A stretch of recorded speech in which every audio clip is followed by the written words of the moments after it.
Walaupun orang tua adalah promotor dan punya bisnis bioskop di Surabaya, sulung dari 3 bersaudara ini tidak mau terjun dalam usaha orang tua. Ia membuktikan untuk bisa sukses dengan jerih payah sendiri. Sewaktu kuliah, Natalia sambil bekerja sebagai telemarketing di Hotel Bintang 5 di Surabaya.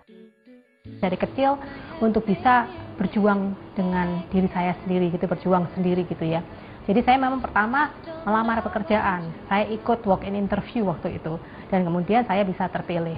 Memang saya bekerja di salah satu hotel di Surabaya, Hotel Bintang 5 di Surabaya, sebagai seorang telemarketing waktu awal. Jadi saya masih kuliah juga. Tapi ya karena saya memang mungkin jiwa saya adalah di dunia marketing, saya bisa menjadi, walaupun saya paling junior, saya bisa menjadi salah satu penjual yang terbanyak, yang terbaik pada saat itu. Sehingga saya cukup dekat dengan pimpinan saya, itu orang Australia. Kemudian saya direkomendasikan untuk pindah ke perusahaan lain karena memang program telemarketing itu ada jangka waktunya. Jadi setelah jangka waktunya selesai, dia merekomendasikan ke ekspat yang lain, orang Amerika waktu itu, untuk gabung di perusahaan properti, gitu kira-kira. Seiring perjalanan waktu, Natalia jatuh cinta dengan marketing. Bidang marketing selama ia menjalaninya adalah bidang yang amat unik, di mana ia bisa menilai dan bisa memperlakukan orang sesuai kepribadian orang masing-masing. Itu menurut saya sesuatu yang very unik ya, karena kita bisa belajar banyak gitu ya. Pertama kita harus mempelajari karakter orang, Mas. Untuk menjadi seorang penjual bukan hanya kita punya produk bagus, lalu kita bisa menjual. Tetapi saya mempelajari banyak sekali tipe-tipe manusia setelah saya menjadi seorang marketer ya.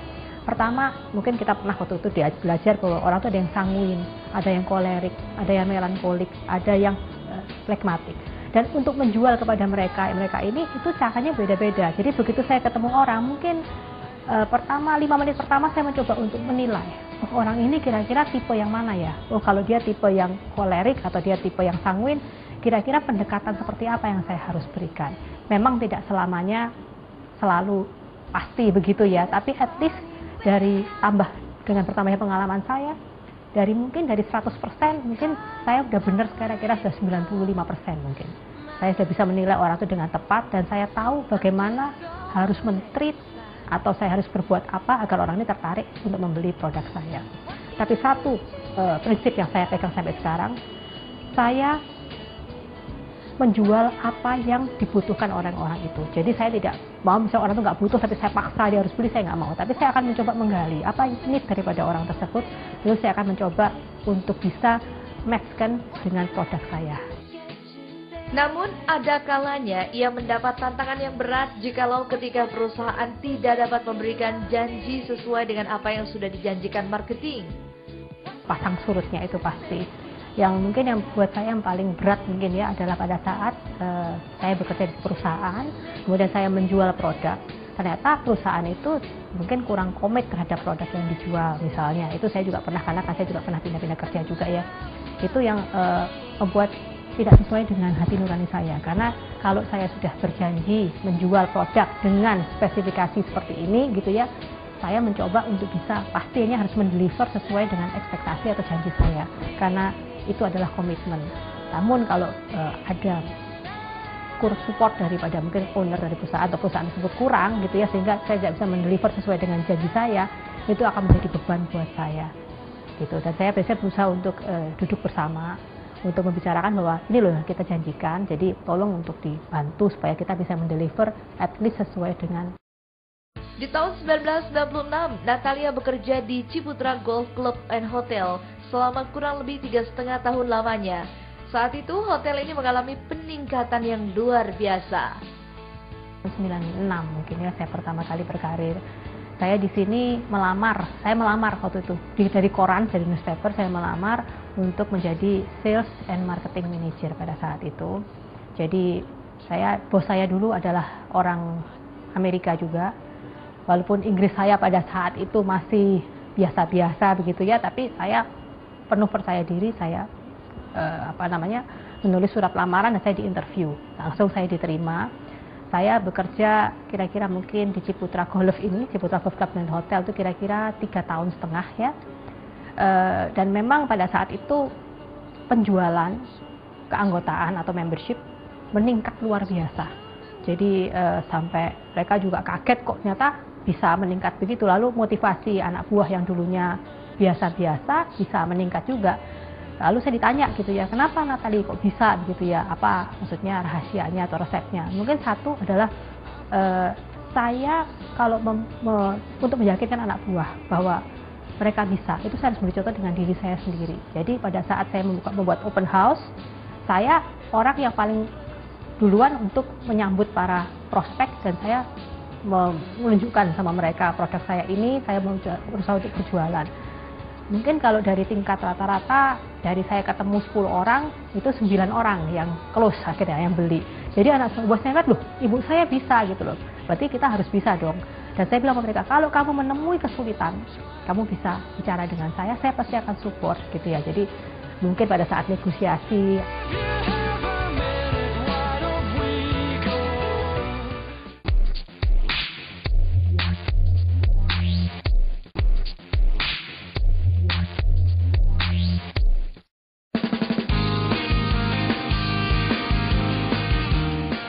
Di Ciputra Golf Club and Hotel ini, ibu dari Fabian dan Sander ini membawahi 10 departemen, di mana setiap departemen harus saling bersinergi untuk memberikan servis terbaik bagi customer. Dari tahun ke tahun, hotel ini bisa mengalami peningkatan yang signifikan. Di mana tiap departemen pasti punya masalah sendiri-sendiri, tapi karena memang saya ini backgroundnya adalah seorang marketing, jadi saya mencoba untuk mengemas Ciputra Golf Club dan Hotel ini yang memang bisa kita pasarkan dengan lebih baik. Dan memang itu ya puji Tuhan juga bahwa tahun 2012 ini dibandingkan tahun lalu itu kita growth-nya hampir mencapai 20% lebih ya, bahkan sekarang udah lebih, saya rasa 20% lebih dibandingkan tahun lalu. Dibandingkan tahun 2010 juga udah growth-nya mungkin sekitar 25% lebih baik sekarang. Yaitu karena memang untuk marketingnya sendiri kita berusaha untuk menjadi lebih. Konsep dari hotel ini adalah memberikan kenyamanan para golfer dengan konsep semi-private. Banyak sekali servis yang diberikan. Selain itu, di hotel tersebut juga terdapat area untuk melangsungkan pernikahan. Hotelnya pun ada 2 konsep, yaitu villa dan hotel. Sebenarnya kita kalau untuk member, kita bicara ada 3 ya, jadi golfnya terlebih dahulu. Kalau golfnya konsepnya adalah semi-private, artinya kita mempunyai member. Sebenarnya kita mempunyai member-member yang mempunyai privilege khusus jika mereka bermain di Ciputra Golf.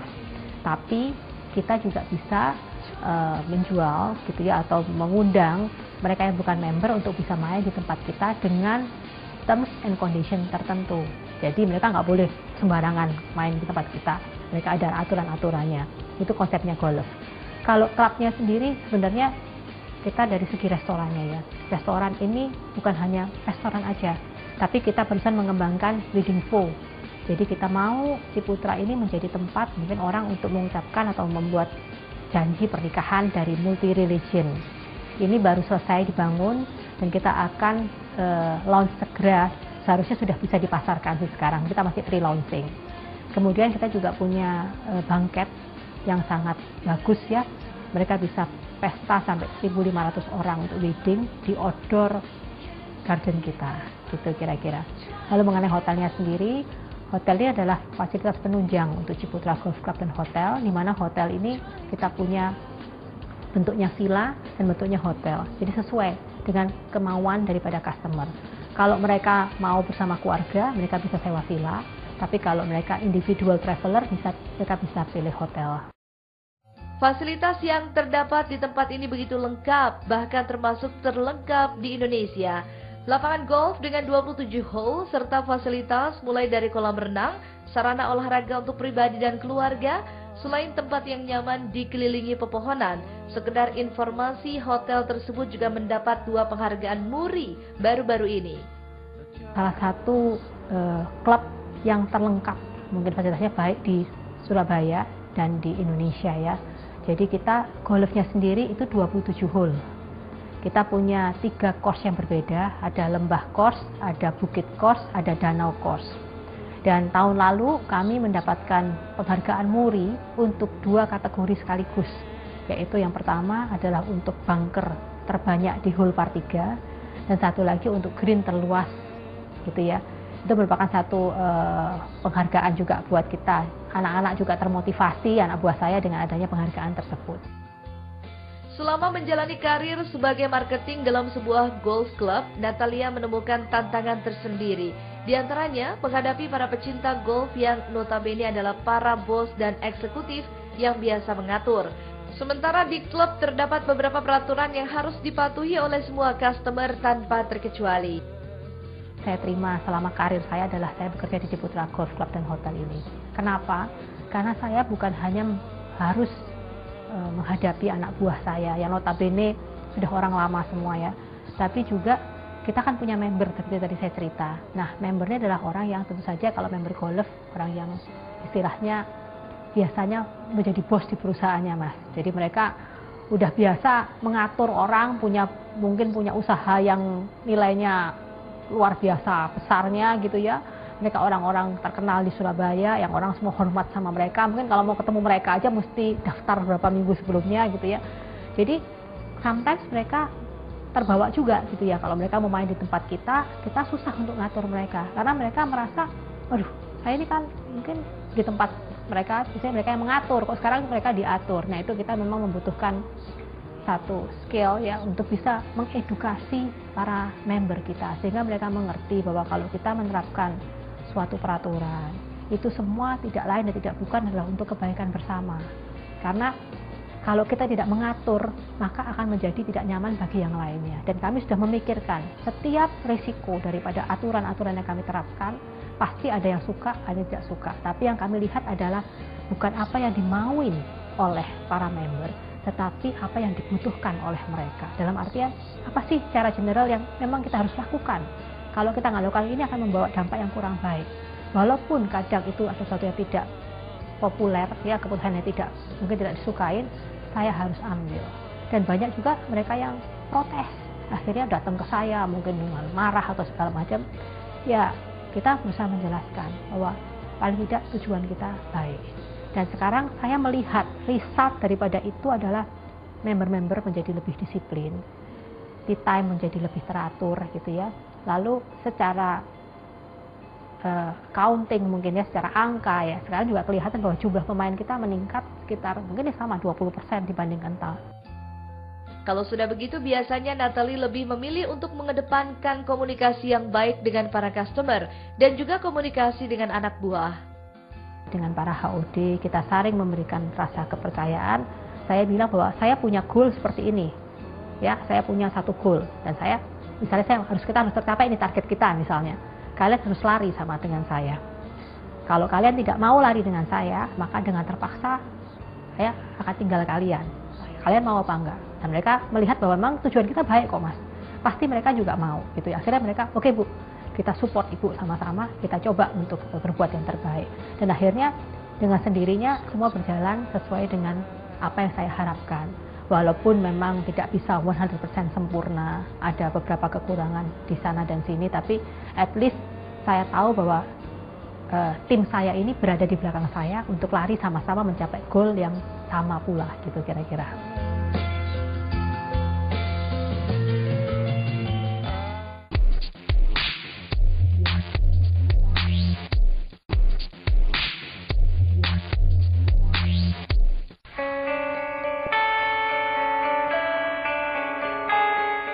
Pemirsa, inilah kesibukan Natalia Tanujaya di Ciputra Golf Club and Hotel Surabaya.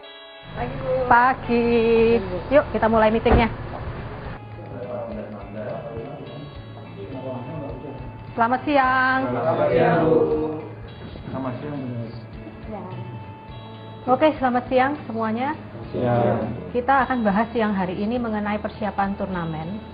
Karena saya lihat turnamennya cukup besar, ada 4 kali shotgun. Saya ingin tahu persiapan dari masing-masing bidang. Mungkin dimulai dengan Pak Bahtiar dulu sebagai property manager. Untuk turnamen kesiapan di VIP 1 sudah kita siapkan. Kemudian untuk kesiapan golfer kita siap di 124 ini. Semua kondisi bagus ya golfnya ya? Kita kondisikan semuanya. Oke, jadi everything sudah oke ya Pak ya? Nggak ada masalah ya? Oke, lalu Pak Paulus? Ya, dari tim sales kemarin konfirmasi itu ada 8 VIP, jadi kita akan buka jadi 2 di Box 1 dan di Box 10. Box 10, oke. VIP ini kalau perlakuannya beda khusus, jadi di VIP 1. Ya, siapin VIP 1 ya. Ya. Ya. Lalu jumlah pemain per season minimal 120. 120, oke. Ada gunakan kamar nggak? Atau hotel atau villa? Nanti akan dikonfirmasi lanjut, tapi yang pasti VIP-nya ada 8 dapat 8 kamar. Tapi untuk yang tambahannya nanti akan ada. Oke, good. Totally kira-kira berapa ya Pak jumlah peserta yang sudah daftar sampai dengan hari ini? Ya, sekitar 120 untuk 4 season, jadi sekitar 480 ya? Tapi ada kemungkinan nambah, kita tetap batasi maksimal 140. 140 ya, supaya tidak macet ya? Oke. Kalau Pak Seno sendiri persiapan lapangan gimana Pak? Iya, tadi sudah diinformasikan jam 6 shotgun ya. Jam 6 shotgun otomatis kita sudah atur schedule-nya jam 6 harus sudah set up. Kita sudah libatkan beberapa staff tambahan untuk program visual ornament, pembersihan dan lainnya. Nanti juga bisa mendapatkan dari security ya, bisa backup bersama. Yang penting memang semuanya harus bersih ya Pak Seno ya? Iya. Oke. Kalau dari promotion sendiri Mbak Nur? Itu karena turnamen ini turnamen yang cukup besar, jadi kita lakukan promosi melalui media lokal dan media nasional, media cetak juga, televisi dan radio. Saya rasa optimis bahwa turnamen ini akan pesannya cukup meledak dan untuk branding juga cukup dapat lah. Oke. Saya rasa mungkin juga dipromosikan di billboard kita aja Mbak Nur. Jadi banyak orang yang tahu. Kemudian kita juga SMS broadcast dan mungkin BBM broadcast juga ya. Oke. Kita mulai aja lakukan segera itu Mbak Nur ya. Oke. Kalau dari Bu Retno sendiri untuk SDM dan juga untuk security bagaimana Bu? Kalau untuk SDM sudah dipersiapkan di masing-masing departemen. Kemudian untuk security kita sudah standby di masing-masing pos, termasuk yang di crossing 12, 78, kemudian 19 juga sudah oke, Mandiri juga sudah oke.